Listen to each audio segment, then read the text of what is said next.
setting, a new chapter in Maya history would begin.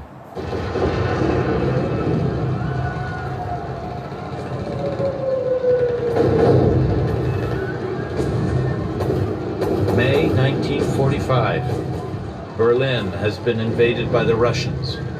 The National Library is on fire. Hitler would soon be dead and Germany defeated. From the thousands of books burning in the ruins, a Soviet officer casually plucks a random souvenir from the flames.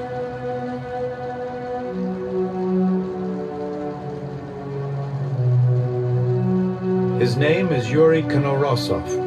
The book, Reproductions of Surviving Maya Codices.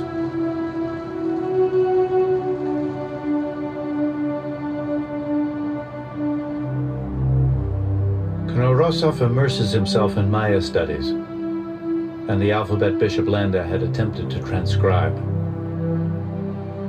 His great breakthrough was realizing Maya hieroglyphs were much more than a simple system of numerical signs. His work was amplified by another Russian, Tatiana Proskoryakov, a superb illustrator and archaeologist. Her keen eye detected patterns in the dates carved in stone. Where others had seen only numbers and signs, Tatiana read the entire span of human lives.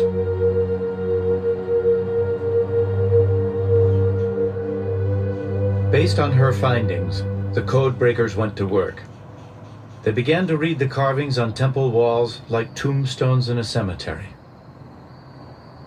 Much more than mere calendars, the images commemorated the entire reigns of kings and queens.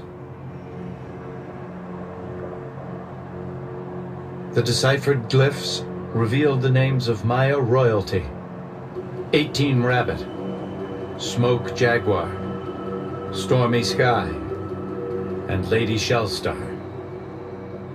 The lives of these rulers, their ancestors and their conquests, all the stories locked within the glyphs, could finally be told. 15 years after discovering the skeleton with the jade mask, Alberto Rus would now learn his identity.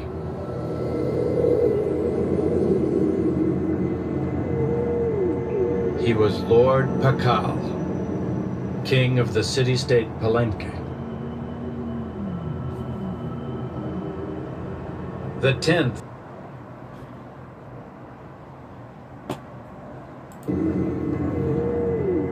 He was Lord Pakal, king of the city-state Palenque. The 10th in a line of rulers that stretched back 3 centuries. He ruled for almost 70 years. Lord Pakal was one of the most powerful kings in the history of the Americas.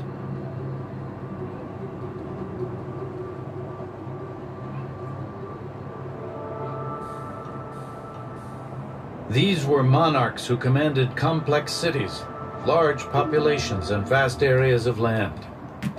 They ruled over their citizens with arrogance and disdain. But what was the source of their authority? Why did their subjects submit to such tyrannical rule?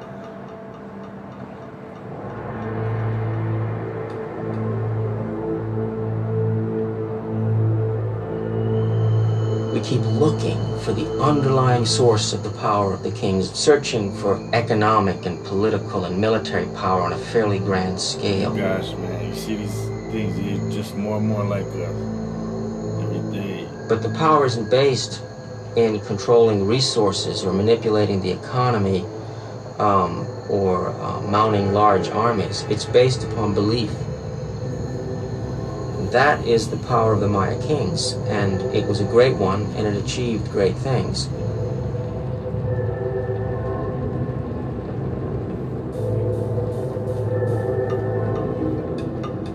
The power of the Maya kings. To understand it, we must follow a trail of blood. A knife made from a stingray's spine. A rope of thorns.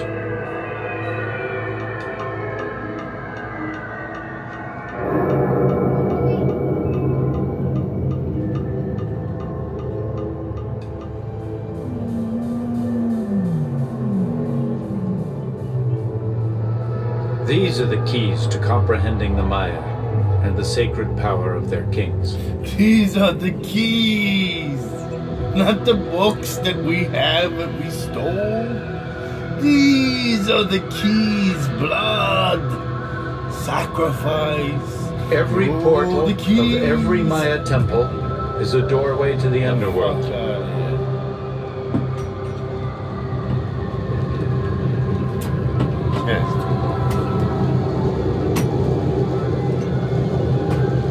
Inside this temple, it is the duty of both king and queen to reenact the mythical moment of Maya creation.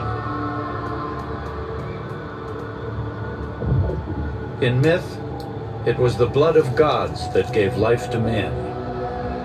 This was the original act of sacrifice. On Earth, the king is as a god.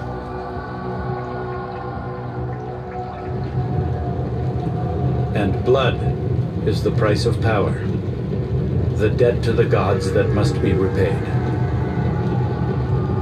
Myths and symbols will not suffice. Blood must be shed.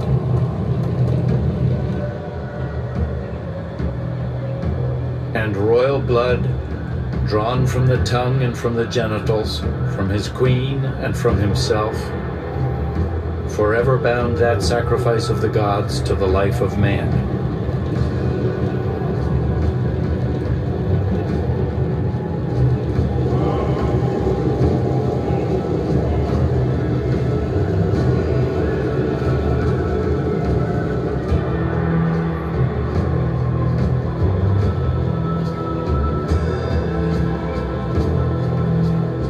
As his subjects watch, the bloody sacrament of the king spirals upwards to the gods. In return for the sacrifice of royal blood, the crowd believes, the gods will cause the sun to rise, the rains to fall, the corn to grow.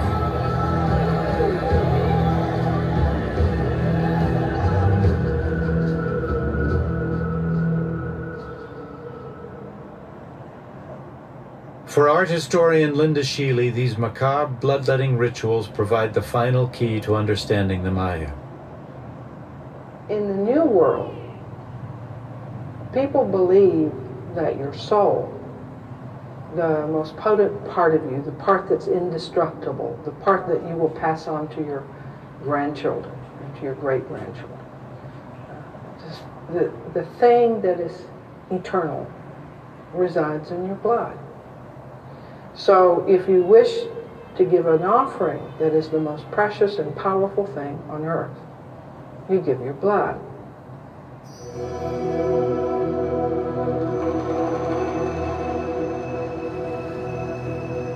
When the king gives his blood, he's first of all giving the most powerful substance on earth. Because his blood, because of his ancestry, because of where he comes from, because of the amount of time that he travels to the other world and comes back, his blood is more potent than an ordinary person.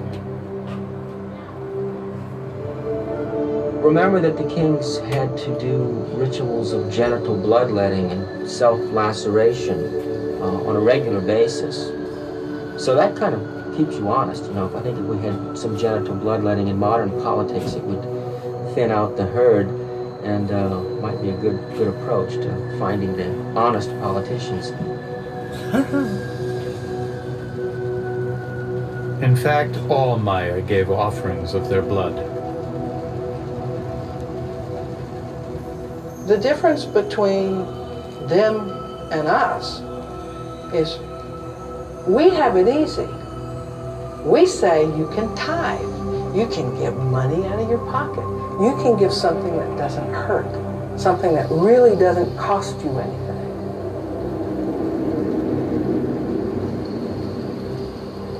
The Maya don't let you make that sort of surrogate sacrifice. You really have to give the blood.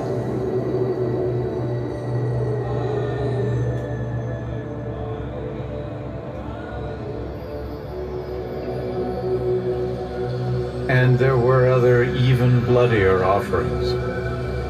Skull racks commemorate war captives sacrificed to ensure the continuity of the Maya world.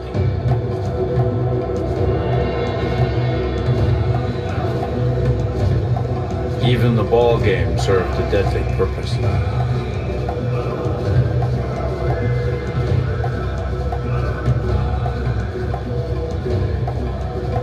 The contest, in fact, is not a game at all. Its losers were sacrificed to the gods. This ain't no game.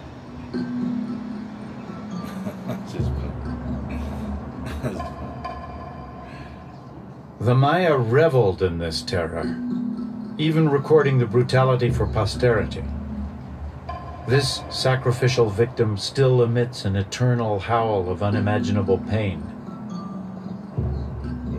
He has been scalped, disemboweled, his hands and feet mangled.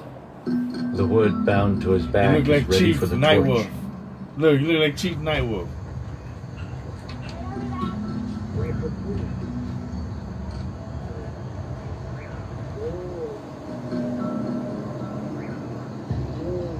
Today, Maya shamans still practice blood sacrifice.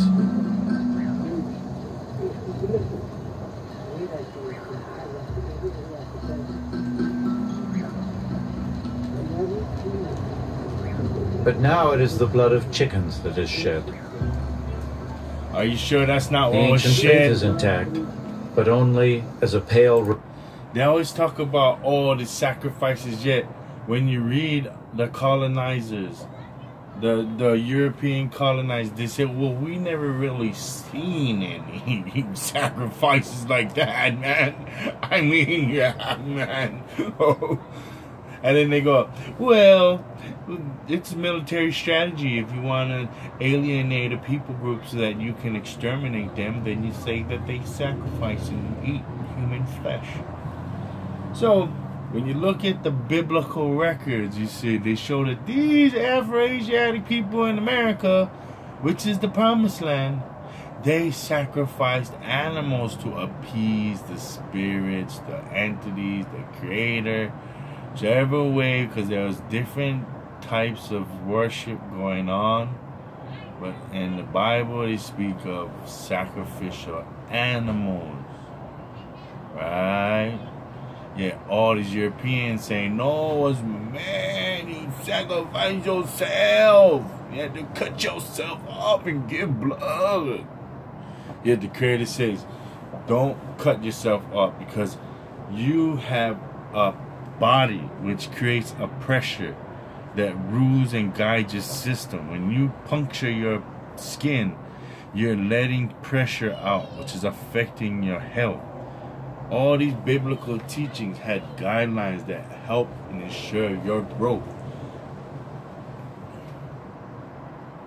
reflection of the rites and ceremonies of the classic Maya. Sacramental blood still feeds the... You see how these people, who are descendants of people who used to live here, who learned these practices, you think if we were doing human sacrifices, bloodletting, these people would be doing it today too, because they just continued rituals, different things that have been going on. So don't come here and tell me that, oh, without any proof, all they did was doing it to themselves, killing each other, bloodletting themselves, when I don't see the evidence. I don't see the blood stains, the human blood stains covering the pyramids. I don't see any evidence. All I hear is hearsay. But what I see is animal sacrifices.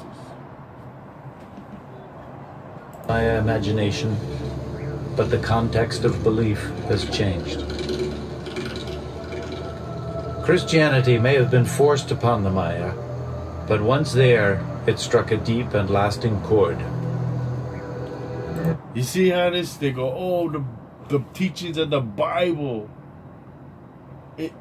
They say, oh, Christianity was forced on the people, but man, these practices they have are very biblical. So Christianity played a huge impact. Now, what you don't understand is that Christianity is not the origin. Christianity is borrowing from these people's history and culture.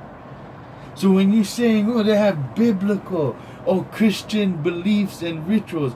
No, that's their aboriginal beliefs, their aboriginal rituals, which Christianity adopt in order to get you to feel comfortable and believe in the Christian writings, in the New Testament.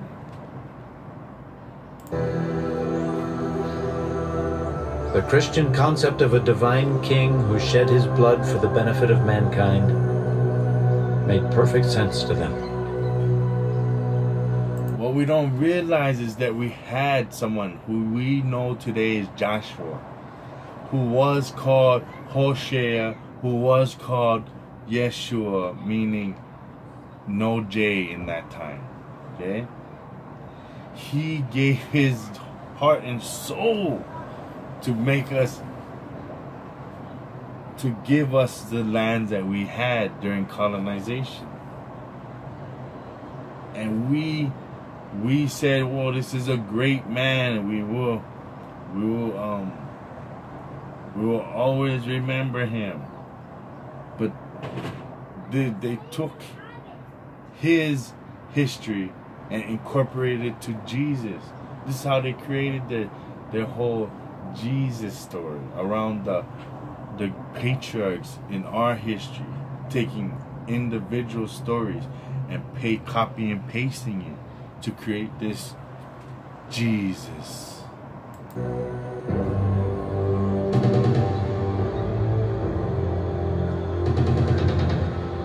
For the ancient Maya, the blood of kings was the mortar that bound all life together.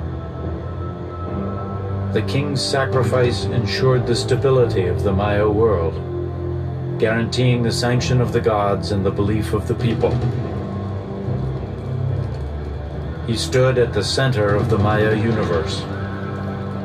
Remove the king, and the whole system comes crashing down.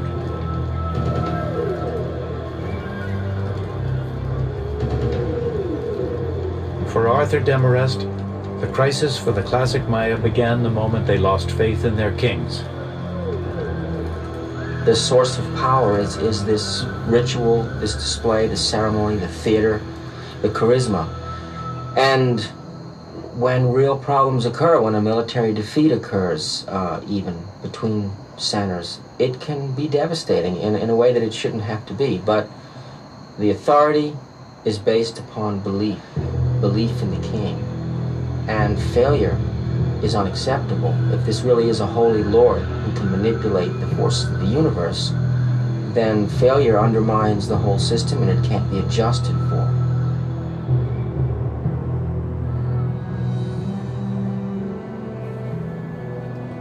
You see how King David, Joshua, ruler of us, and divine, meaning no matter how the odds are against you, you will still win in this battle, for you are divine. So they speak of your history, not his story, our history. The problems Maya kings faced as their authority eroded were not unique, but their solution was more ritual, more sacrifice, more blood. More. When you can genitally bloodlet and you can build temples as high as you want, it isn't going to make the soil thicker. It isn't going to stop erosion. It's not going to prevent invading enemies from winning because they have better weapons or tactics. You see how this is the bullshit?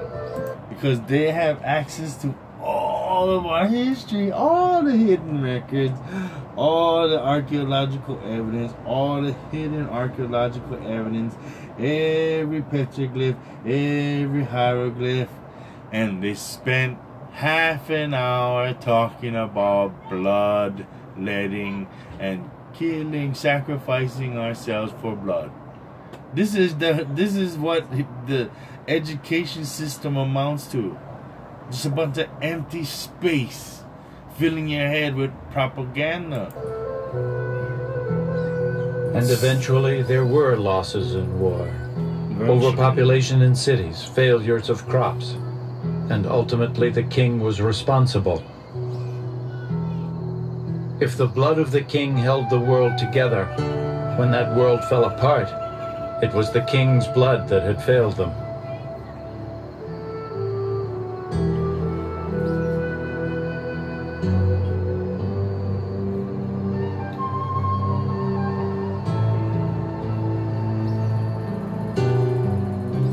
Look at this rich When you history. begin to understand from the inside the way the Maya thought and the way their civilization was constructed, it's amazing that they maintained it for as long as they did. The mystery why should is it not be the mystery amazing? of the We Maya don't collapse, but destroy. the mystery of how the We're Maya not for cancer. 2,000 years maintained this impressive civilization. So we do. We maintain. The stewards of the earth.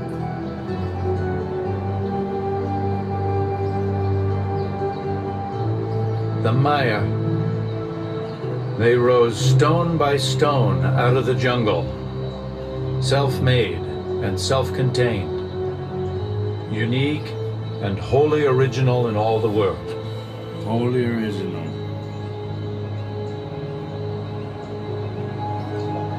But ultimately, the great dynasties and the great achievements of the Maya kings and queens, was sought all out their by formidable Christianity and were built upon the faith eradicated. of the people.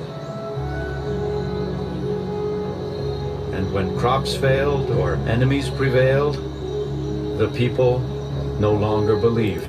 Crowds failed or enemies prevailed.